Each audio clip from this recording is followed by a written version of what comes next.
होता है ना, उसमें उसमें एकदम ढीठ बन के मुझे कॉल कर दिया करो,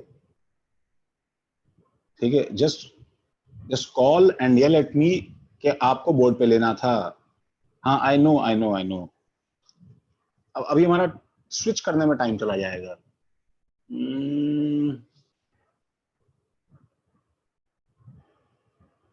अरे सबके लिए होना चाहिए ना, कुछ लोग बोल रहे हैं कि वो थोड़ा मोनोटोनस है।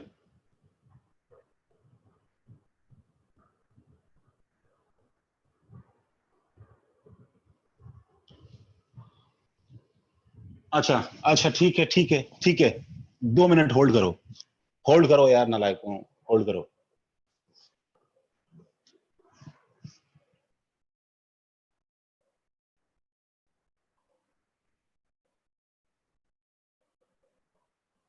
Late me check.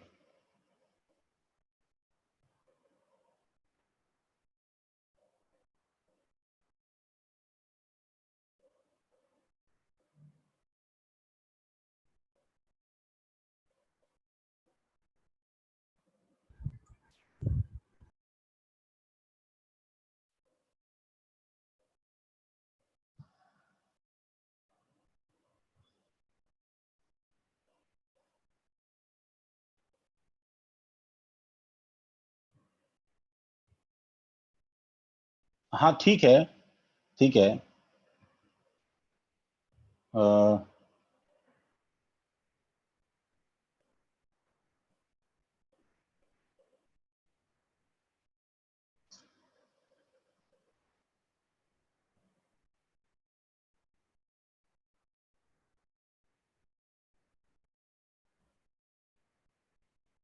चलो चलो ठीक है। बैंडविड्थ लो है। अच्छा ठीक है, अभी तो यार आज आज बस आज कर लो बस। ठीक है, पक्का मैं कल पक्का बोर्ड पे शुरू करूंगा। ठीक है। हाँ बोलो, यस्टरडे असाइनमेंट में, गुड मॉर्निंग भाई। सुनो, कल के असाइनमेंट जो डाउट है वो लोग बाद में डिस्कस करेंगे, हमारा क्लास का टाइम पूरा चला जाएगा डिस्कशन में, तो मैं एक बार उसे अभी होल्ड पे रखता हूँ। जल्दी से आई 6 पे आओ एक बार। ठीक है, लेट मी कंप्लीट दिस, हम इसको देख के फिर आते हैं, देखो अपने काम की चीज पे। जल्दी से आई 6 पे आओ। तो हम लोगों ने आई 6 जो लास्ट क्लास में कर रहे थे उसके अंदर था electron and isolated hydrogen atom. इसको देखते ही मेरे पास फॉर्मूला याद आता है डेल्टा एन। शायद सबको याद होगा डेल्टा एन। ओके, नाम है 35 ना? हाँ तो बस ठीक है, डेल्टा एन। तो डेल्टा एन जो मेरे पास में है फोर्थ एक्साइटेड स्टेट पे अभी वो है, that means n equal to 5 पे है, और ग्राउंड स्टेट पे गया। इसका मतलब मेरे पास में टोटल 4 फोटॉन्स निकल के आए हैं। तो 4 फोटॉन्स निकल के आए हैं, तो maximum number of possible lines will be 10, तो ये गलत है। तो maximum number of possible photons will be less than 5, ये सही है। ठीक है, it can emit 2 photons in ultraviolet region. ठीक है। अच्छा देखो बच्चों, इसमें सी और डी ऑप्शन में अगर जो है किसी को कुछ कंफ्यूजन है तो उसके लिए मैं बस इतना ही बोलूंगा तुम्हें कि तुम्हें पहले ये पता होना चाहिए कि लाइमन बामर और पाश्चन ब्रैकेट फंड के पीछे विजिबल, इंफ्रारेड और यूवी के अंदर क्या क्या होता था, ये बात हमें याद होनी चाहिए। उसके बाद ही कुछ हो पाएगा, उसके बाद ही कुछ हो पाएगा। ठीक है, तो वो बोल रहा है कि 2 फोटॉन्स यूवी रीजन में एमिट करना है। तो यूवी रीजन में जब मैं 5 से गिर रहा हूं तो यूवी रीजन में कौन कौन सी लाइंस, कौन कौन सी सीरीज आती हैं यूवी रीजन में? यूवी रीजन में लाइमन आता है, लाइमन आता है, एंड बामर का लास्ट बाम आता है। ठीक है, एंड बामर का लास्ट आता है, शायद सबको ये याद होगा। ठीक है, लाइमन एंड बामर का लास्ट आता है। तो अब दिक्कत क्या है कि बामर के लास्ट का क्या मतलब है? चलो, हमें अगर नहीं भी पता है या हम नहीं सोच पा रहे हैं तो हम लोग कोशिश करते हैं कि ये 1 2 3 4 और 5 में, दिस इज 5, बस हमें यहीं से कूदना है। हम 5 में दो दो फोटोन निकालने की, 2 यूवी फोटोन निकालने की मैक्सिमम कोशिश करते हैं। ठीक है, मेरे साथ रहना। 2 यूवी फोटोन निकालने की मैक्सिमम कोशिश करते हैं। तो अब सबको ये पता है कि लाइमन अगर यूवी में आता है, दैट मींस मैं अगर देखो, मैं अगर डायरेक्ट 5 से 1 कूदा तो भी यूवी है, मैं 4 से 1 कूदा, ठीक है, 4 से 1 कूदा तो भी यूवी है, मैं 3 से 1 कूदा तो भी यूवी है, और मैं 2 से 1 कूदा तो भी यूवी है। तो तुम्हारे पास में 1 से कूदने पे तो सारी ही लाइंस यूवी निकलती है, सब लाइंस यूवी है, ठीक है। नाउ द प्रॉब्लम इज कि तुम्हें दो अगर यूवी फोटोन निकालने हैं तो दैट मींस तुम ये जो लाइमन वाला फोटोन है तुम इसको जितना छोटा करोगे, तुम इसको 2 से 1 जितना छोटा करोगे लेट से, तो उतना क्या है तुम्हारे पास ऊपर का जो एनर्जी गैप है इसको इंक्रीज करने का बैंडविड्थ बढ़ेगा। you'll get you'll get more energy in the first photon if you decrease the energy of second photon. Suppose मैं 3 से 1 अगर मैं कूद रहा हूं, 3 से 1 अगर मैं कूद रहा हूं तो क्योंकि एक ही एटम है तो मेरे पास में फिर मुझे 5 से 3 का फोटोन पहला फोटोन निकालना पड़ेगा, उसके बाद ही 3 से 1 कूद सकता हूं ना। I can't go up. तो मेरे पास में क्या क्या कॉम्बिनेशन है बताओ, 5 से 4 आऊं और फिर 4 से 1 चला जाऊं, 5 से 3 आऊं और फिर 3 से 1 चला जाऊं, 5 से 2 आऊं और फिर 2 से 1 चला जाऊं, और डायरेक्टली 5 से 1 आऊंगा तब तो एक ही फोटोन मिलेगा। तो दो फोटोन निकालने के, ठीक है गाइस, 2 फोटॉन्स निकालने के मेरे पास में ये 3 तरीके हैं। नाउ तीनों ही केसेस में देखो ये वाला यूवी है, ये वाला यूवी है, ये वाला यूवी है कि नहीं बताओ। तो अब बताओ मुझे कि अगर मैं ये प्रूव कर दूं कि 5 से 2 वाला फोटोन जो है ये यूवी है कि नहीं, ये भी अगर मैं प्रूव कर दूं 5 से 2 भी यूवी नहीं है, तो दैट मींस इतना तो सर्टेन हो जाएगा कि ये और ये यूवी नहीं है। तो 5 से 2 जो है ये शायद तुमने पिछली क्लास से पिछली क्लास के अंदर प्रूव किया होगा कि ये विजिबल बामर के अंदर आता है, दिस फॉल्स अंडर विजिबल बामर। क्योंकि ये विजिबल बामर के अंदर आता है इसलिए ये फोटोन यूवी नहीं होगा, ये फोटोन यूवी नहीं होगा, ये विजिबल होगा। And hence it is impossible, it is actually impossible to create two UV photons, दो यूवी फोटॉन्स क्रिएट करना इम्पॉसिबल है।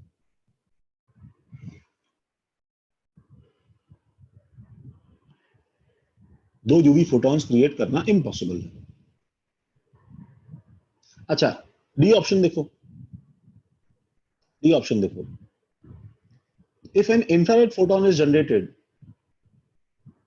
if an infrared photon is generated, then a visible photon may follow this infrared photon,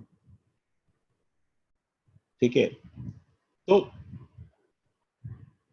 अगर एक infrared photon generate हुआ तो visible photon में follow का मतलब ये है, उसका देखो मतलब ये है कि अब इसके अंदर इंफ्रारेड ढूंढ लो। तो अगर अगर मुझे इंफ्रारेड निकालना है तो वो तो ऑप्शन देखो बहुत इजी है, बामर। वाह क्या स्टेटमेंट है।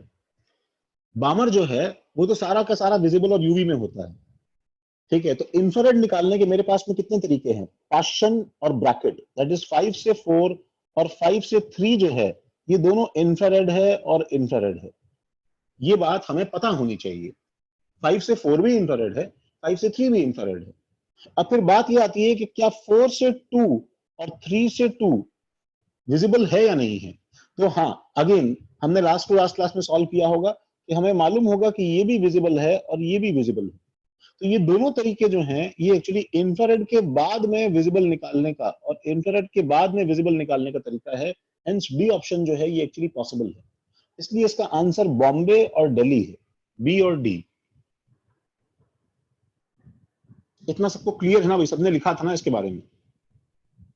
सी यू हैव टू देखो, you have to write these things, तुम्हें ये सब चीजें लिखनी चाहिए अपने नोट्स में, अपने सॉल्यूशंस के अंदर। ये तुम्हें समझाती हैं कि क्या हुआ है। सर ये कल डिस्कस कर दिया था हम लोग ने। हाँ हाँ हाँ, कर दिया था मैंने, ऐसे ही दोबारा किया। अच्छा नेक्स्ट चीज देखो, देखो नेक्स्ट चीज में हमारे पास में सेवेंथ प्रॉब्लम देखो, सेवेंथ प्रॉब्लम देखो। हाँ ये भी सिंपल है। इन हाइड्रोजन लाइक सैंपल, पहली बात तो सैंपल की बात कर रहा है। सैंपल के दो फॉर्मूले थे भाई, देखो दोनों तुम्हें शायद याद होने चाहिए। इसे जल्दी से प्लीज कॉपी कर लो यार, प्लीज जल्दी से कॉपी कर लो। सेवेंथ प्रॉब्लम जल्दी से कॉपी कर लो।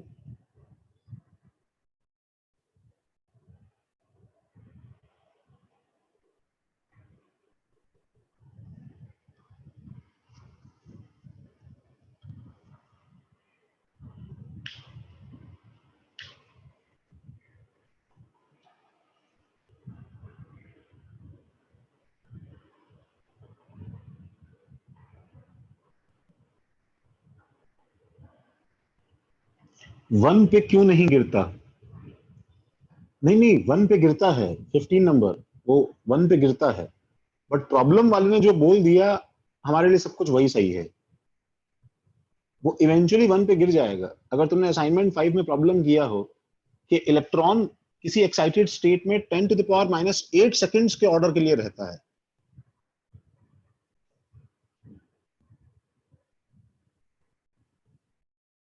तुम्हारा आंसर अगर 7 स्टेट आया है तो उसका आंसर तुम्हें इसमें 7 स्टेट मार्क करना पड़ेगा ना यार।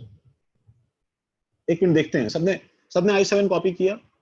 सबने अगर i7 कॉपी कर लिया है तो हाँ भाई, तो किसी पर्टिकुलर एक्साइटेड स्टेट में है और सैंपल है और फर्स्ट एक्साइटेड स्टेट तक ट्रांजिशन कर रहे हैं।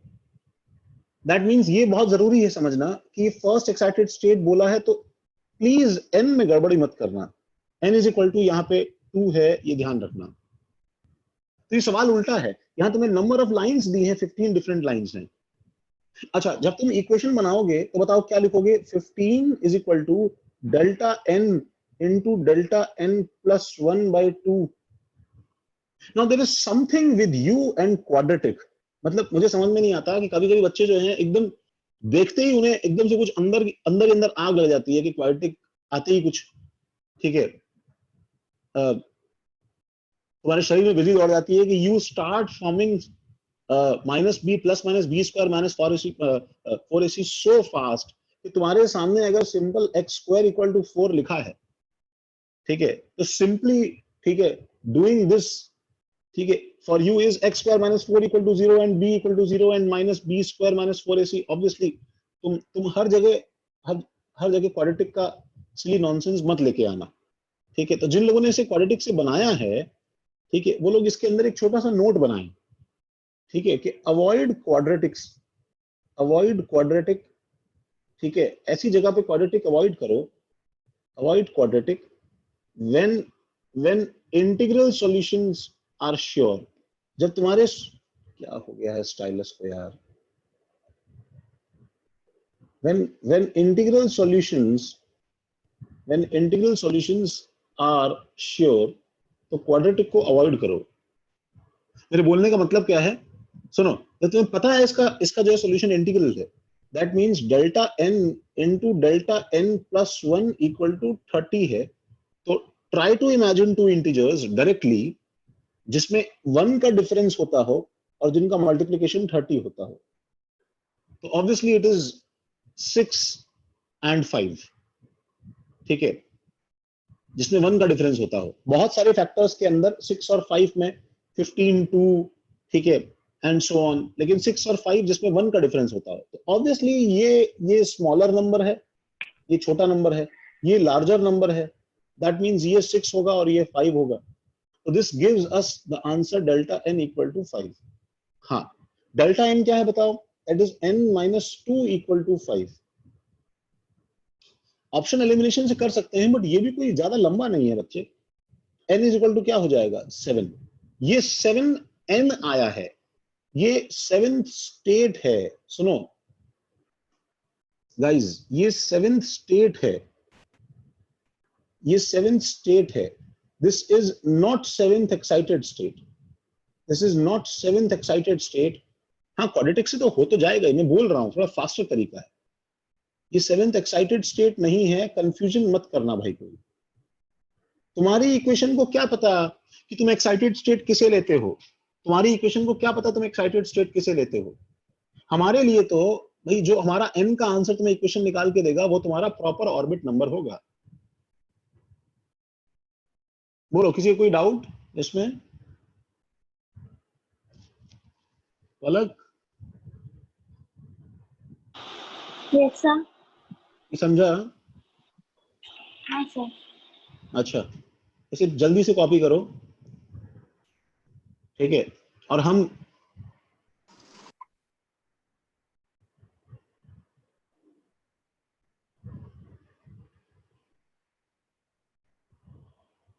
एक तो जो बुरी खबर क्या है भाई, कि यहां से चीजें जो हैं वो थोड़ी सी मेस्ड अप होनी शुरू हो जाएंगी।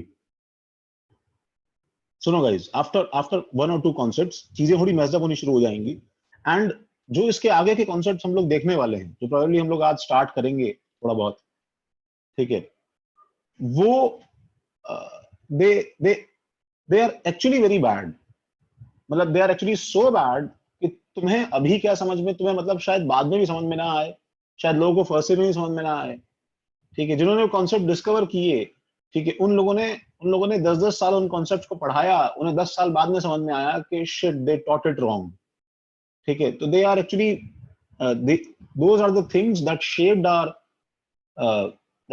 आवर फर्दर स्ट्रक्चर्स, ठीक है। And they actually they were responsible for the start of end of our understanding. They were responsible for the start of the last authentic structure of the क्या बोलते हैं atomic structure, that is quantum mechanical model. तो वो जो चीजें हैं वो थोड़ी टफ हैं, they all are these all things are pretty tough,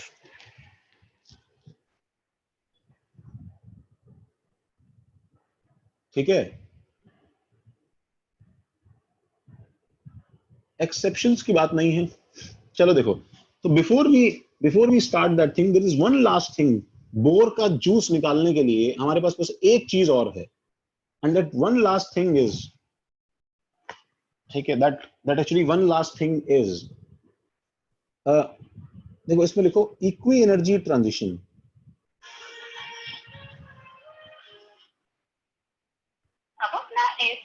equi energy transition,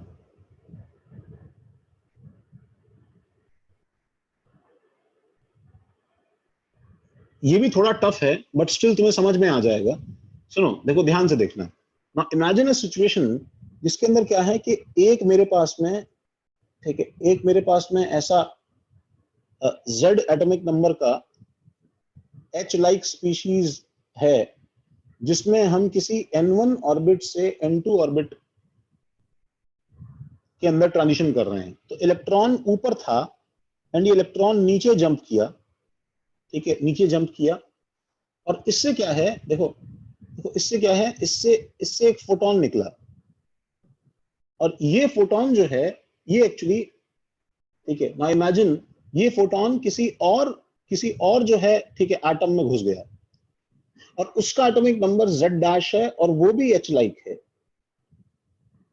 और उसके अंदर N1 डैश, सुनो, N1 डैश में इलेक्ट्रॉन घूम रहा था और वो एक्साइट होके कहां चला गया बताओ, N2 डैश में चला गया, ऊपर जंप कर गया। मतलब इसका डी एक्साइटेशन जो है, ठीक है, इसके अंदर एक्चुअली लाल वाले के अंदर क्या कॉज कर रहा है, एक्साइटेशन कॉज कर रहा है। तो ये जो एक्साइटेशन का गैप है, सुनो हमने क्या सीखा है भाई, एकदम एग्जैक्ट गैप एब्जॉर्ब करता है। तो जो ये एक्साइटेशन गैप है और जो ये डी एक्साइटेशन गैप है, जो ये डी एक्साइटेशन गैप है, डी एक्साइटेशन गैप है, वो सेम होना चाहिए कि नहीं होना चाहिए? हाँ, मींस दोनों का एनर्जी गैप सेम होना चाहिए। That means the delta E of Z part should be equal to the delta E of Z dash part. इसको जरा ड्रॉ करो थोड़ा सा।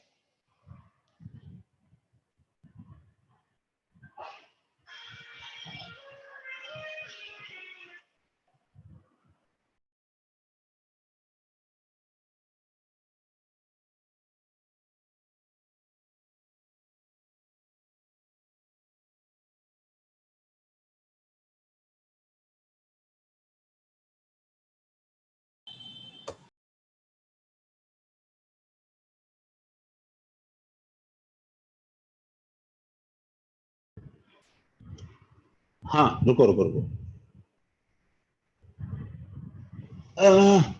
मैं फिर से एक्सप्लेन करता हूं। एक्चुअली ये बहुत रेयर है अगर हम लोग इसे ऐसे सोचें कि हमें निशाना लगाना है, लेकिन अगर एक बहुत ही ब्रॉइल्ड अप सैंपल है तो उसके अंदर क्या है कि ये चीजें बहुत रैपिडली रैंडमली होती रहती है। मैं ये बोल रहा हूं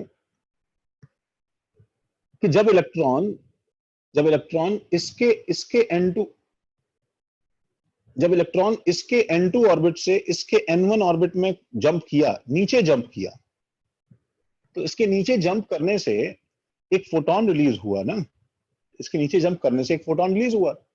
अगर बाई चांस वो फोटोन कोई और सैंपल, कोई और एच लाइक सैंपल अगर एब्जॉर्ब कर ले और उसमें वो किसी एक रैंडम ऑर्बिट से किसी दूसरे ऑर्बिट की तरफ एक्साइट हो जाए, किसी दूसरे ऑर्बिट की तरफ, ठीक है, जंप कर ले, एक्साइट हो जाए, और मुझे इसके लिए कुछ न्यूमेरिकल फ्रेम करके दिया जाए जहां पे ऐसी कुछ लैंग्वेज यूज की गई है जो मैंने यहाँ पे एक्सप्लेन किया है कि इसके सैंपल 1 के डी एक्साइटेशन के फोटोन से सैंपल 2 में एक्साइटेशन हुआ है, तो मैं इमीडिएटली ये यूज कर सकता हूं कि नहीं कर सकता हूं?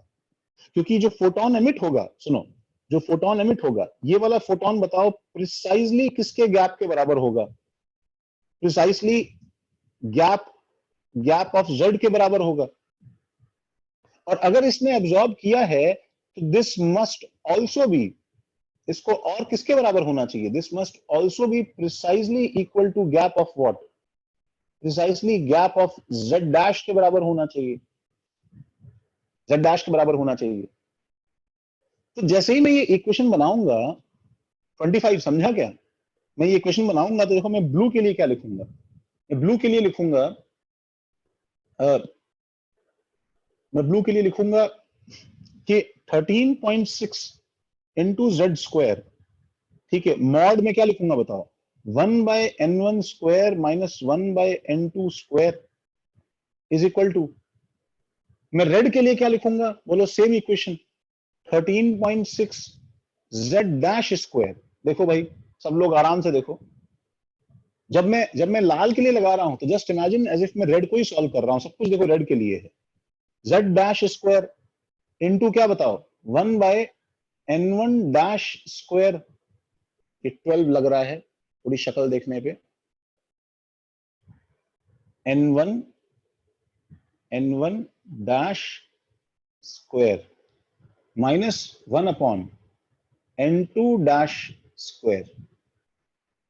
13.6 तो दोनों जगह से मैं काट लूंगा भाई। तो मेरे पास में एक बहुत ही अजीब सा कॉम्प्लिकेटेड मेस बचा है। सब लोग एक बार इसे कॉपी कर लो प्लीज।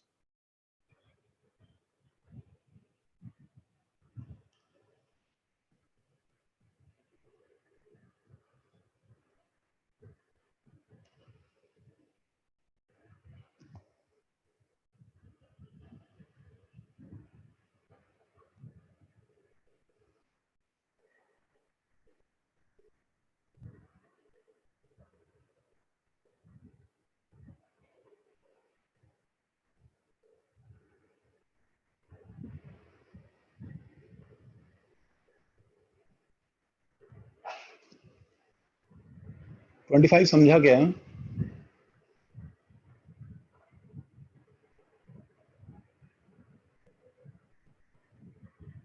नहीं, z सेम नहीं है, गैप सेम है।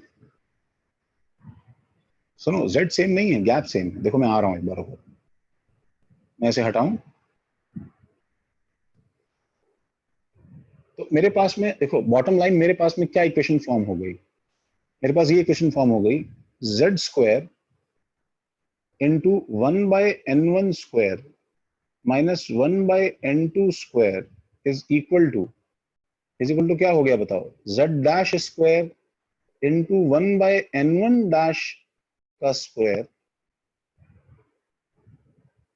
Minus 1/n2 dash square.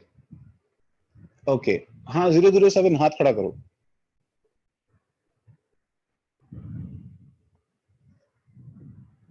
हाँ बोलो बोलो, अच्छा तो म्यूट हो सकते हो, हाँ बोलो। सर वो अगर मतलब आपने बोला जेड अलग है तो हम गैप मतलब अज्यूम कर रहे हैं सेम ऐसे? नहीं, अज्यूम नहीं कर रहे हैं। क्यों? एक मिनट मेरी बात सुनो, गैप सेम होने के लिए जेड सेम होना जरूरी थोड़ी है।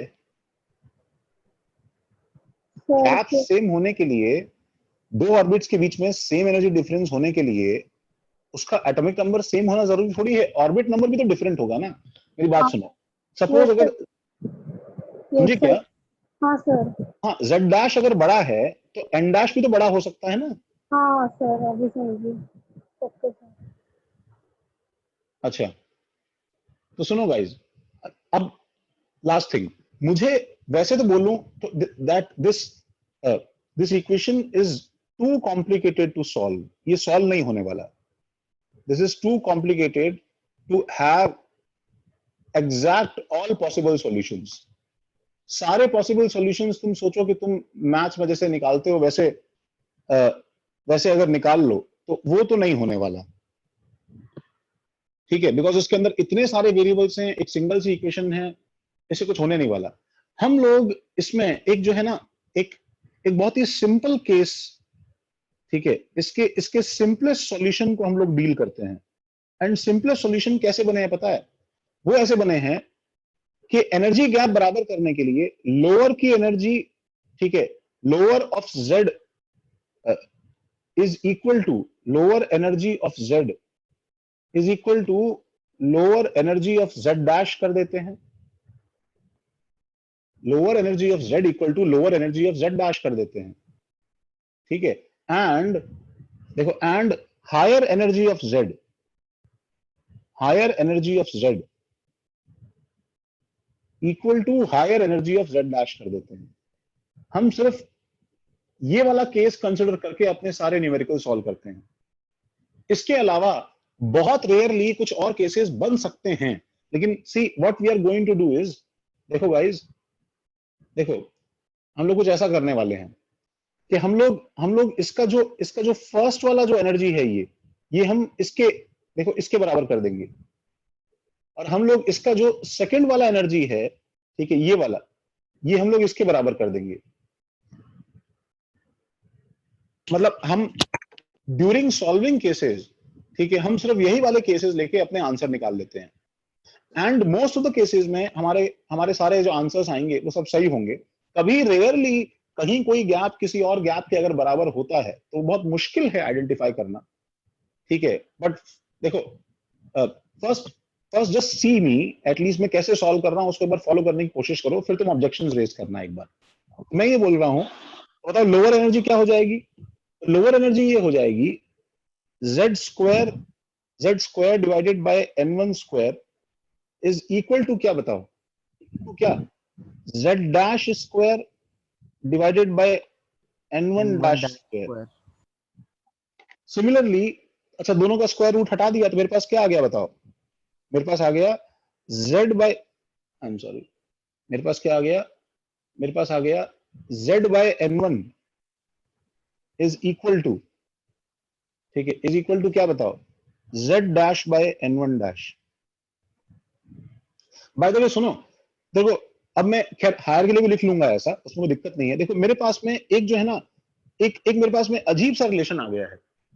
वो ये है कि अगर अगर atomic number by orbit number का रेशियो अगर सेम हो, वैसे तो बहुत सिंपल रिलेशन था, हम लोग इसको पहली बार में लिख सकते थे, अगर अगर एटॉमिक नंबर और ऑर्बिट नंबर का रेशियो सेम हो, ठीक है, तो इसका मतलब उन दो ऑर्बिट्स की एनर्जी सेम होती है। फॉर टू ऑर्बिट्स,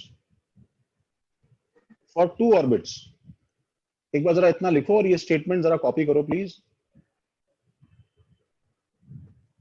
ये स्टेटमेंट जरा कॉपी कर लो। वो ये कि for any two orbits, for any two orbits in different H-like species, in different H-like species, if Z by n same, अगर Z by n सेम हो जाए, देन उनका एनर्जी क्या रहेगा बताओ? Then energy is same.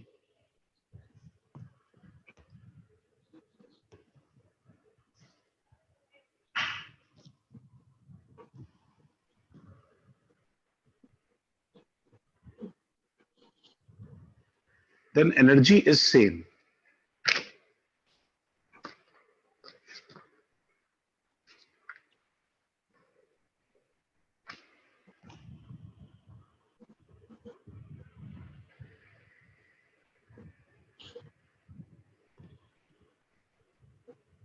ये energy gap है। हाँ, ये तो एनर्जी गैप है। सुनो, ये एनर्जी गैप है, ये वाला जो मैंने ऊपर लिखा है। लेकिन मैं तो ये बोल रहा हूं ना, एनर्जी जो सेम है वो क्या है? एनर्जी सेम ये है, देखो देखो मैं इसको देखो पीछे लेके आ रहा हूं एक बार।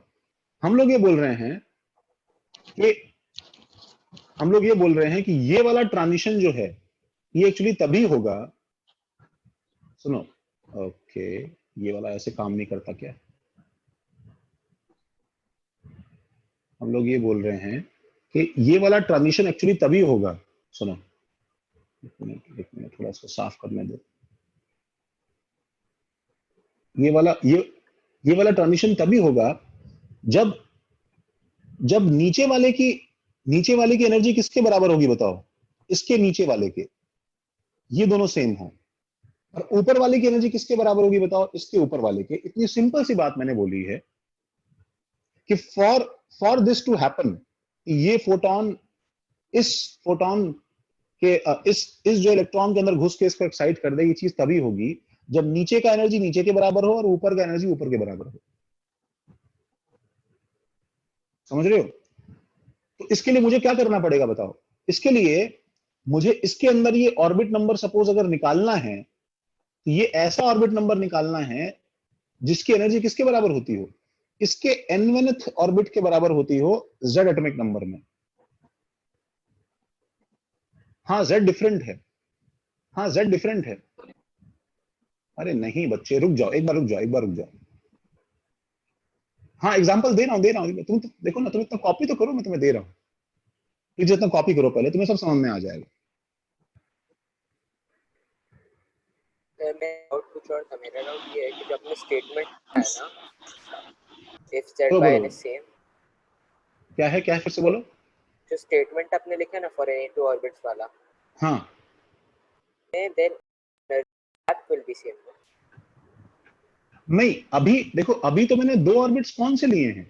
कौन बोल रहा है? तो अभी जोहेब बोल रहा आपने है क्या? एक हाँ हाँ अभी सुनो, अभी मैंने एक ऑर्बिट z में लिया है और एक दूसरा और ऑर्बिट एक z ऑर्बिट डैश में z लिया। डैश में दिया है। तो ये हाँ मतलब ये सबके लिए होल्ड करता है। अगर ये हाँ, कहीं पे ये तो एक जनरल स्टेटमेंट है। इसमें तो सुनो, इसमें तो मुझे इतना पेज भरने की जरूरत ही नहीं थी। तुम सीधा 13.6 z square by n square equal to 13.6 z dash square by n dash square कर देते तो ही ये आ जाता ना, बताओ। हाँ 13.6 कैंसिल हो गया। वो चीज कैंसिल हो जाती है ना, बताओ।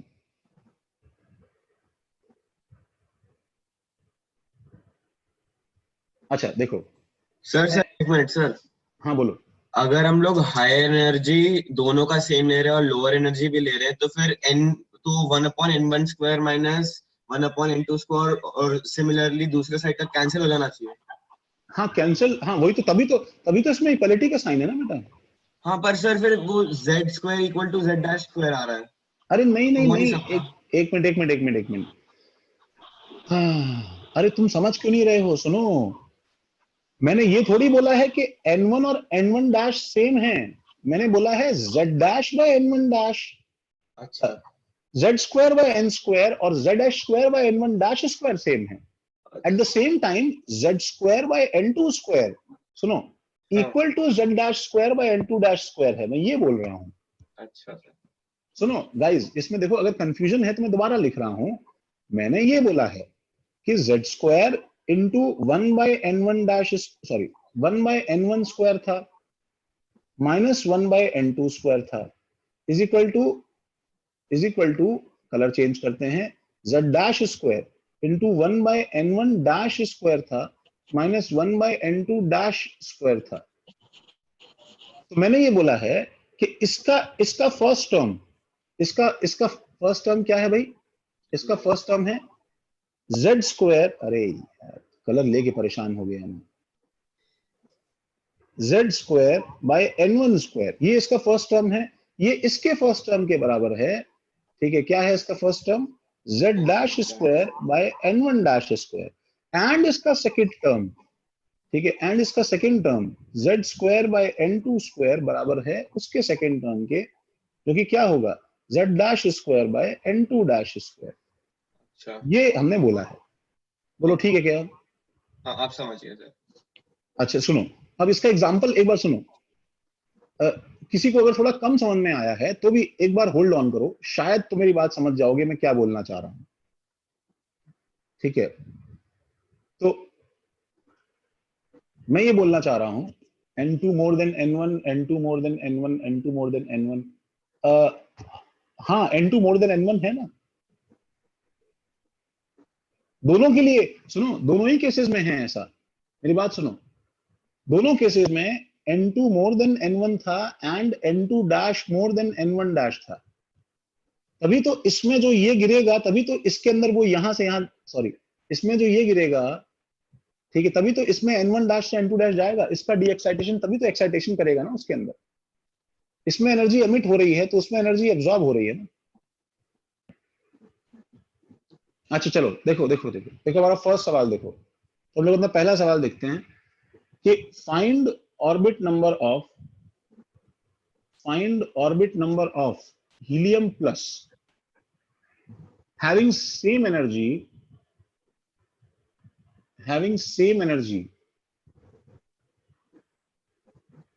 as second orbit of hydrogen।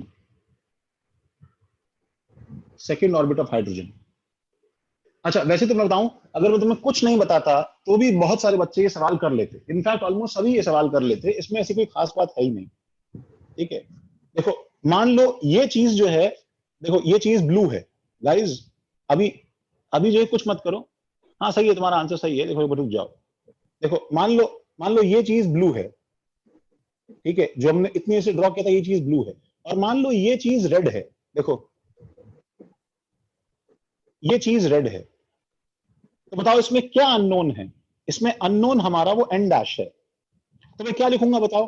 मैं लिखूंगा एन डैश। देखो तो बताओ रेड के नीचे क्या लिखूं? एटॉमिक नंबर क्या है रेड का? बताओ एटॉमिक नंबर क्या है रेड का? रेड का एटॉमिक नंबर क्या है? हाँ 2 ना। तो मुझे हीलियम प्लस में ऑर्बिट नंबर ढूंढना है, ठीक है। तो बताओ ब्लू में क्या लिखूं? देखो जो रेशियो तुमने जैसे यहां पे रेशियो लिखा है वैसे ही वहां भी रेशियो लिखना, ठीक है। n by Z equal to n by Z या z by n equal to z by n, एक ही बात होती है ना। तो मैं ब्लू में क्या लिखूं बताओ? कौन सा उसका देखो ऑर्बिट नंबर क्या है ब्लू का? ब्लू का ऑर्बिट नंबर क्या है? 2। ब्लू का एटॉमिक नंबर क्या है? 1। इसलिए बताओ एन डैश क्या आ गया बताओ? सो हीलियम प्लस में मेरे पास में क्या निकल के आया? Orbit number 4। That means fourth orbit of helium की एनर्जी, सुनो, fourth orbit of helium plus की एनर्जी जो है वो सेम है, बताओ किसके बराबर? सेकेंड ऑर्बिट ऑफ हाइड्रोजन के बराबर है। सर मतलब ये सिर्फ सेम एनर्जी के लिए एप्लीकेबल है ये जो फॉर्मूला है? हाँ, ये तो मतलब ये फॉर्मूला डिराइव ही उसके लिए किया है ना, हाँ ताकि एनर्जी सेम हो भाई। ये फॉर्मूला एनर्जी सेम करने के लिए ही तो डिराइव किया गया है। सर वही तो ये सवाल अलग है। से तो फॉर्मूला है नहीं, हम लोग ऐसे भी कर सकते थे, मतलब हाँ ऐसे भी कर सकते हैं। सुनो सुनो सुनो, कैंसिल करके। हाँ इसको सुनो, इसको तो वैसे भी कर सकते हैं, जो मैं आगे सवाल दूंगा वो नहीं कर पाओगे, ठीक है। अच्छा अब देखो मेरी बात सुनना अभी। तो नेक्स्ट सवाल देखो, कितना सब लोग कॉपी करो।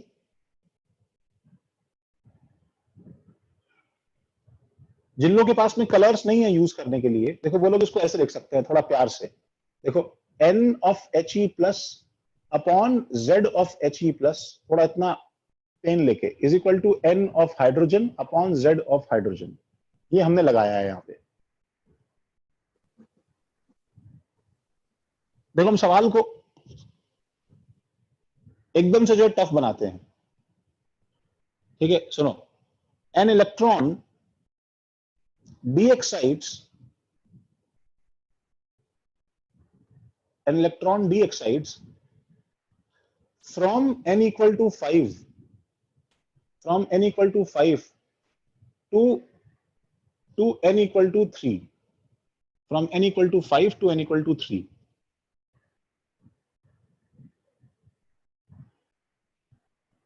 ठीक है, एक मिनट रुको। हाँ,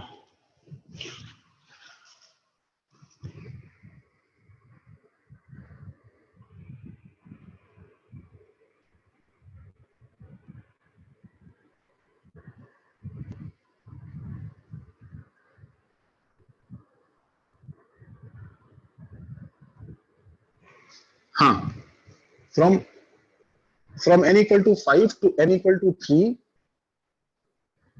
in hydrogen atom.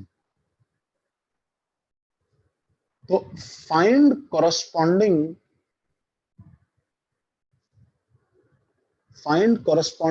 excitation. Find corresponding excitation in helium plus ion and lithium plus 2 ion.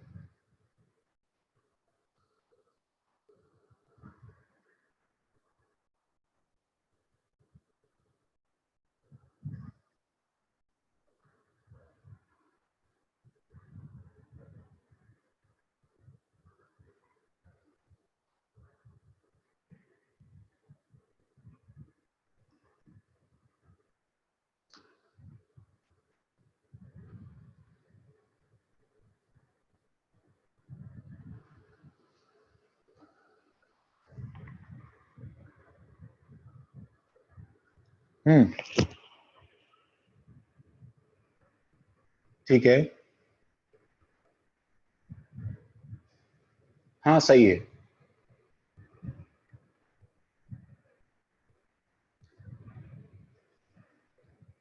Yes, helium plus में क्या हो जाएगा वो 6 to 10।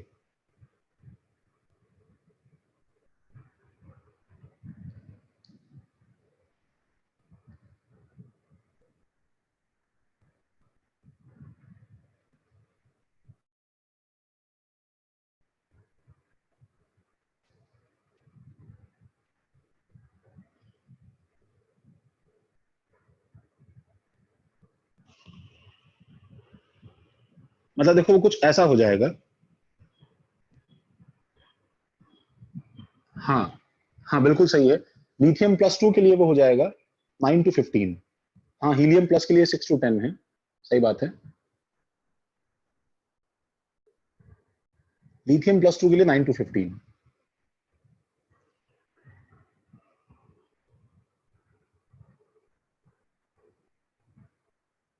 अच्छा तो सुनो, I want you to draw this diagram.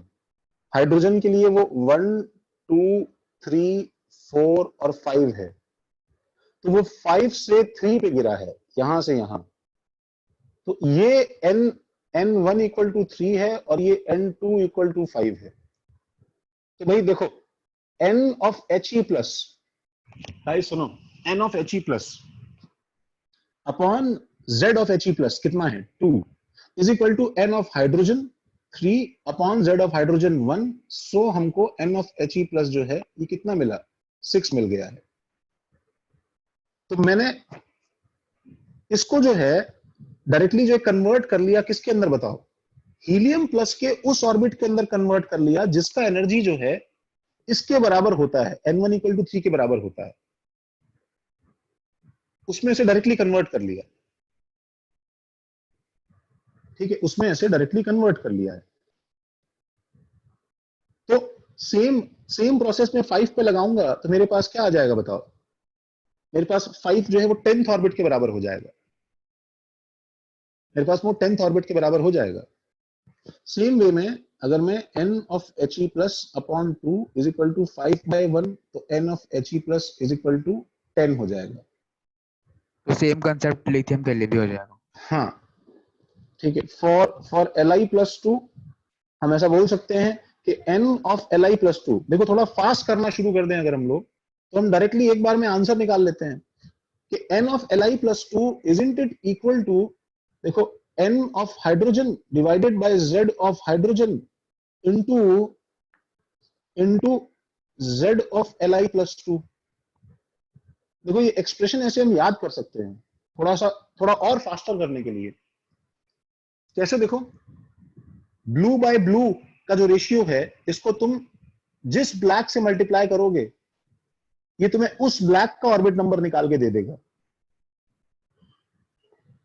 तो इसका मतलब अगर तुमने इसको थर्ड ऑर्बिट के लिए किया तो ये मेरे पास में 3 डिवाइडेड बाय एटॉमिक नंबर किसका, जिसका ऑर्बिट नंबर लिया है, और इनटू किसका, एटॉमिक नंबर जिसमें तुम्हें इसे कन्वर्ट करना है, this will be 9th orbit.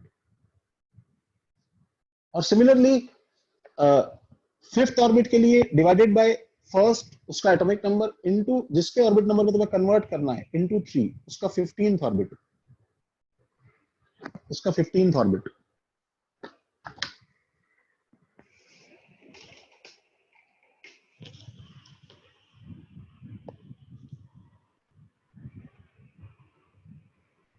सबने इतना कॉपी कर लिया?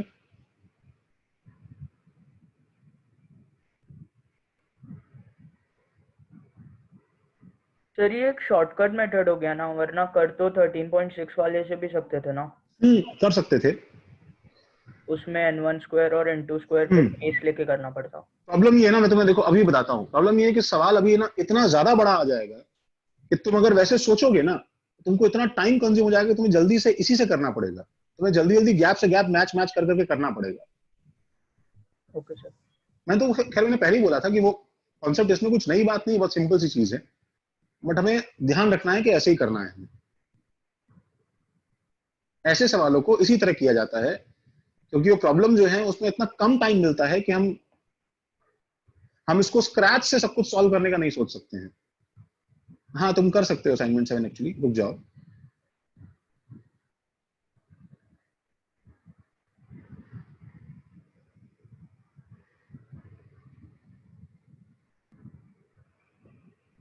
देखो मैं इसे हटा रहा हूं, आगे सामने लिख लिया भाई।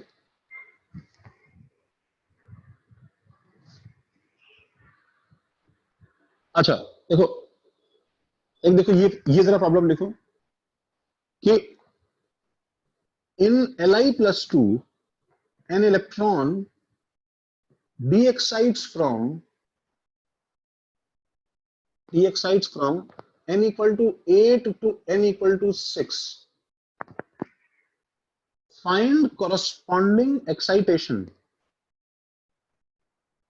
Find corresponding excitation in hydrogen, helium plus और कार्बन प्लस 5। हाँ भाई पहले सब लोग जरा हाइड्रोजन सॉल्व करें एक बार।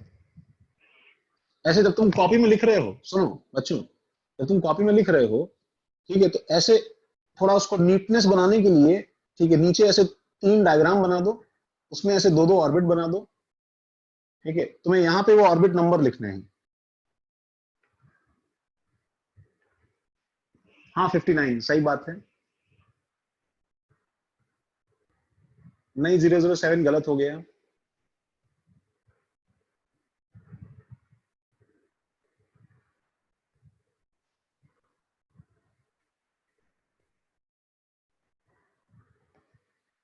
हाँ 005 गलत हो गया। क्या कर रहे हो बच्चे? हाँ 50 सही है। इसका कंक्लूजन क्या है?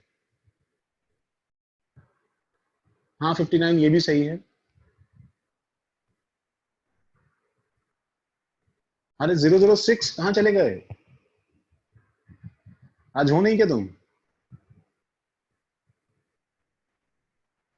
हाँ सही है। हाँ 45 सही है, 4 नंबर सही है।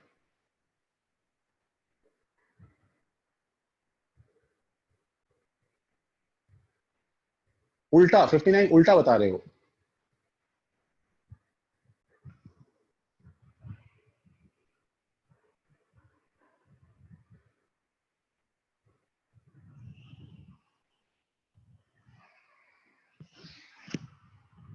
ट्वेंटी थ्री नंबर थोड़ा सा ज्यादा हो गया। अच्छा गाइस देखो, सुनो, देखो मैंने क्या बोला तुम्हें, हम लोग थोड़ा फास्ट कैसे करेंगे, सुनो। तो I want everybody to write in this similar fashion. सब लोग पेन रोको, सब लोग रोको टाइप करना रोको। सुनो, मुझे बताओ हाइड्रोजन का मुझे ये वाला ऑर्बिट निकालना है, तो मैं अब एक्सप्रेशन नहीं बनाऊंगा, समझ रहे हो? This equal to this upon N, मैं सब कुछ इसी में कर दूंगा। Everything multiplied and divided is to be expressed in one single expression. तो मैं यहाँ पे क्या लिखूं बताओ? मुझे किसका ऑर्बिट नंबर पता है बताओ? किसका मुझे पता है? Lithium plus 2। देखो, तो क्योंकि ये लोअर ऑर्बिट है तो मैं पहले लिथियम प्लस 2 का लोअर ऑर्बिट पकड़ूंगा। बताओ कौन सा ऑर्बिट लोअर है? 6। तो 6 डिवाइडेड बाय, बताओ किसका एटॉमिक नंबर करूंगा? डिवाइडेड बाय किसका एटॉमिक नंबर करूंगा? लिथियम प्लस 2 का। क्योंकि वो ऑर्बिट नंबर लिथियम +2 का है, तो डिवाइड भी उसी के एटॉमिक नंबर से करूंगा। तो डिवाइडेड बाय क्या करूंगा बताओ, डिवाइड बाय क्या करूंगा 3, ठीक है, इनटू मुझे बताओ किसके ऑर्बिट में कन्वर्ट करना है उसे बताओ, हाइड्रोजन में, तो मैं मल्टीप्लाई किससे करूंगा बताओ 1। ये हमें देखो, ये हमें शुरू में थोड़ा स्लो लग रहा है बट ये हमें फास्ट बनाएगा इवेंचुअली, एक बार हम जिस समझ जाएंगे। अच्छा तुम बताओ यूनिट्स एंड डायमेंशन समझते हो क्या? सब बच्चे यूनिट्स एंड डायमेंशन समझते हैं? देखो इसको हम यूनिट्स एंड डायमेंशन से याद करें कि मुझे अगर ऑर्बिट नंबर ढूंढना है, तो बताओ मेरा पहले न्यूमरेटर में डायमेंशन ऑर्बिट ही होना चाहिए ना, तभी तो ऑर्बिट नंबर आएगा। फिर नीचे मैंने अगर एटॉमिक नंबर से डिवाइड किया है तो मैं वापस मल्टीप्लाई भी एटॉमिक नंबर से करूंगा ताकि इसका डायमेंशन कैंसिल हो जाए और ये डायमेंशन बच जाए। डायमेंशन के पॉइंट ऑफ व्यू से तुम्हें ऐसे फॉर्मूले को याद रखना है थोड़ा सा। कैसे बताओ, एक बार फिर से हम लोग ये प्रैक्टिस करते हैं। तो ऊपर देखो क्या लिखूं बताओ, पहले बताओ किसका ऑर्बिट नंबर, लिथियम का हायर वाला 8, फिर किसके एटॉमिक नंबर से डिवाइड करना है, लिथियम का 3, और किसके एटॉमिक नंबर से मल्टीप्लाई करना है 1, 8/3 × 1। अब सुनो, ये तो ठीक है बट ये तो कोई ऑर्बिट है ही नहीं, क्योंकि ये कोई फ्रैक्शन तो कोई ऑर्बिट होता नहीं है। इसका मतलब कंक्लूजन क्या हुआ पता है, हाइड्रोजन के अंदर no excitation is possible, hydrogen में नो एक्साइटेशन इज पॉसिबल। इसका मतलब ये वाला फोटोन जो लिथियम ने अभी फेंका है, सुनो, ये हाइड्रोजन में बिना एब्जॉर्ब हुए डायरेक्टली बाहर चला जाएगा, हाइड्रोजन में बिना एब्जॉर्ब हुए डायरेक्टली चला जाएगा। हाइड्रोजन इस लाइट को एब्जॉर्ब नहीं करेगा, क्योंकि ये हाइड्रोजन के किसी भी ऑर्बिट के गैप के बराबर नहीं होता है। ये समझ में आया क्या बताओ?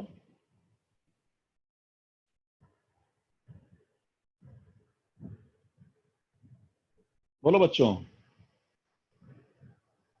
अच्छा देखो मैं इसके लिए करता हूं, हाँ 23 सही है, ओके। देखो हीलियम प्लस में बताओ, कोई मुझे एक्सप्रेशन बोलेगा? हीलियम के लिए भी नहीं होगा ना? हाँ नहीं सर होगा ना? हीलियम के लिए भी नहीं होगा। हाँ इसके अंदर भी नो एक्साइटेशन है, फिर भी मुझे एक्सप्रेशन तो बताओ। 8/3 = n/2। नहीं, नीचे वाला एक्सप्रेशन क्या रहेगा? वो तो लोअर वाला है ना? नीचे 4 आएगा। 6/3 मेरा सारा सेकंड तुम्हारी बद्दुआ लग गई ना बोर्ड पे जाने के लिए। हाँ क्या है बोलो? 6/3 3 × 2 × 2 दैट इज इक्वल टू 4। हाँ और ऊपर 8/3 × 2, तो ये भी फ्रैक्शन है, ये भी नहीं होगा। हाँ भाई, कार्बन नो एक्साइटेशन कैसे है? अगला वाला भी नहीं। अरे कार्बन तो बोलो, इसका नंबर बोलो, कार्बन का क्या है होगा? 6/3 × 6 दैट इज 12।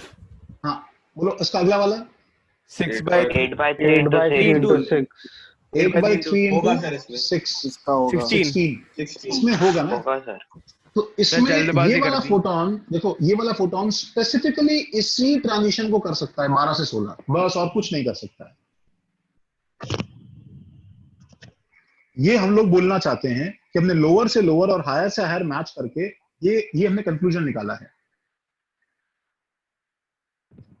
बोलो ये समझ में आता है क्या? Yes sir. सर मतलब ऐसे देखे तो फिर अपने से छोटे एटम्स का नहीं हो पाएगा, फिर सिर्फ बड़े नहीं, एटम्स का हो पाएगा। नहीं, ऐसा नहीं है। स्पेसिफिक ऑर्बिट्स पे डिपेंड करता है कि तुम किस ऑर्बिट से किस ऑर्बिट पे जंप कर रहे हो। अच्छा देखो मैं इन जनरल लिखवाऊं, सुनो इन जनरल में क्या लिखवाऊंगा? अगर 6 to 9 होता तो वो पॉसिबल हो जाता सब। हाँ हो जाता ना, बिकॉज वो 3 से डिवाइड कर देता ना खुद को। भाई इंटीजर निकलना चाहिए, काम की बात ये है। हाँ लेकिन बताओ, तुमने एक इंटरेस्टिंग पॉइंट रेज किया है। सुनो गाइज, देखो उसने एक इंटरेस्टिंग पॉइंट रेज किया है। क्या हम लोग इस बात से एग्री करते हैं कि लिथियम में कोई भी ट्रांजिशन करवाओगे कार्बन में कोई ना कोई तो हो ही जाएगा? क्योंकि कार्बन का एटॉमिक नंबर क्या है बताओ? 6। हाँ सर। लिथियम का एटॉमिक नंबर क्या है बताओ? 3। हाँ सर हो जाएगा। है गाइस। हाँ सर। मैं स्टेटमेंट फिर से रिपीट कर रहा हूं, ठीक है? मैं यहाँ पे देखो दो स्टेटमेंट देखो, यहाँ पे मैं टाइप करता हूं। You have actually created a warm of questions जो कि एग्जाम में पूछे जा सकते हैं। फ्लोरीन में भी हो सकता है फिर। हाँ देखो, तो देखो मैं ये बोलूंगा कि मुझे इसे बताना कौन कौन से ट्रू है, कौन कौन से फॉल्स है। all transitions of lithium plus 2, all energy transitions of lithium plus 2 are subset of carbon plus 5. True. All energy transitions of carbon plus 5 are subset of lithium plus 2. False. False. ठीक है, रुको। अच्छा, all transitions of Li plus 2 are not found in C plus 5, or all transitions of C plus 5 are not found in Li plus 2. True, false, false, true. Second और fourth वाला true है। हाँ, बाकी लोगों को देखने दो एक बार, सुनो ये लास्ट लिख वाला के। ट्रू है और okay First and last are true. First and last true है। अच्छा ठीक है, बिल्कुल सही है। हाँ, जवाब सही है। हाँ, बाकी लोग इसे कॉपी करो। हाँ, जवाब बिल्कुल सही है। ये ट्रू है, First ये and फॉल्स है, ये फॉल्स है, ये ट्रू। ये तुम लोगों को समझ में आया क्या? Yes, sir. सिंपल है ना यार? अरे मल्टीपल में आ सकता है। हाँ, बिल्कुल आ सकता है, क्यों नहीं आ सकता?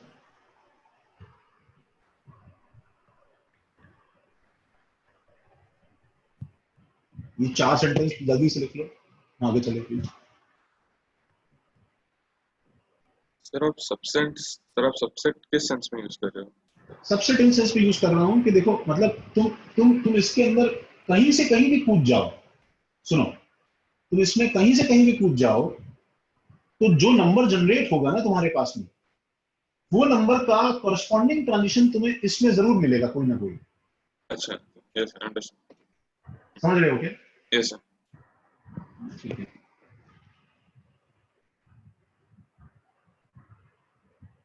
एक सवाल जो है मेरे पास अभी तुम्हें देने के लिए चॉकलेट प्रॉब्लम है,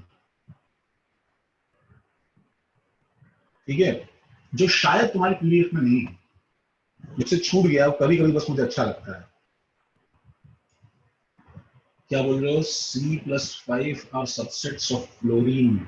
नहीं यार, फ्लोरीन में तो दिक्कत हो जाएगा यार, बताया उसमें 9 है, तो 9/6 जो है वो इंटीजर नहीं आ रहा है, वो 3/2 आ रहा है, ठीक है ना? तो फिर लोचा होगा कि इवन नंबर वाला तो कैंसिल होगा, ऑड नंबर वाला नहीं होगा। कार्बन मैग्नीशियम का होगा। हाँ, मैग्नीशियम में 12 सेफ्टी है ना, मैग्नीशियम में तो कंफर्म कैंसिल हो जाएगा ना, 6 से 12। समझ रहे हो क्या? 13 नंबर, हाँ सॉरी 19 नंबर, सॉरी। फिर मतलब हम लोग ये बोल सकते हैं कि अगर हम लोग पास एक नंबर एलिमेंट है z का और दूसरा कोई भी element integral multiple of z हुआ। हाँ, अब तुम जो सोच रहे हो ना, ऐसे कोई सोच के जबरदस्ती सवाल बना सकता है कुछ भी, एंड तुम जितना सोच सकते हो उससे ज्यादा ही सोचता है हर आदमी, ठीक है ना? तो तुम एक्चुअली तुम मुझे आइडियाज दे रहे हो, बात सुनो, चलो। सर इसमें ऐसा है लाइक N1:N2 4:3 आना चाहिए ना, तभी ट्रांजिशन होगा, ऐसा है? किस किस के बीच में बात कर रहे हो? कार्बन लिथियम में या कार्बन लिथियम? N1:N2 मतलब N1 किसका है? ये एक ही एटम का है कि अलग अलग का है? सर ये जो लिखा है 8:6 should be equal to 16:12 ना? नहीं ऐसा ही होना चाहिए ना, लाइक हर N1 और N2 के लिए? नहीं, हमने ये नहीं बोला बच्चे, सुनो, तुम तो कर रही हो, रेशियो कर रही हो, रेशियो प्रोपोर्शन थोड़ी पढ़ रहे हैं। 8/6 का रेशियो 16/12 के बराबर है ही नहीं, ये हम वो नहीं कर रहे हैं। मतलब है, मतलब ठीक है, ऐसा है, लेकिन ऐसा नहीं होगा ना, लाइक ऑलवेज। अरे ठीक, मेरी बात सुनो, देखो ये क्या हो रहा है, सुनो, ये एक्चुअली ये हो रहा है कि Z1/N1 इक्वल टू Z2/N2 जो हम लोग कर रहे हैं, और फिर क्या हो रहा है, Z1 by N1 dash equal to Z2 by N2 dash जो हम कर रहे हैं। तुम इन दोनों को डिवाइड करोगी अगर, तो पता है क्या हो जाएगा, Z1 कैंसिल हो जाएगा, Z2 कैंसिल हो जाएगा। तो इसलिए ऐसा निकल के आ रहा है कि N1 by N1 dash is equal to N2 by N2 dash. Problem क्या है, क्या नाम है बच्चे तुम्हारा? खुशी। खुशी, सुनो, पता है प्रॉब्लम क्या है, तुम जो बोल रही हो उसका पता है, उसका आंसर ये है कि जब आंसर सही है तब तो ये बात होल्ड करेगी, लेकिन तुम्हारी बात जब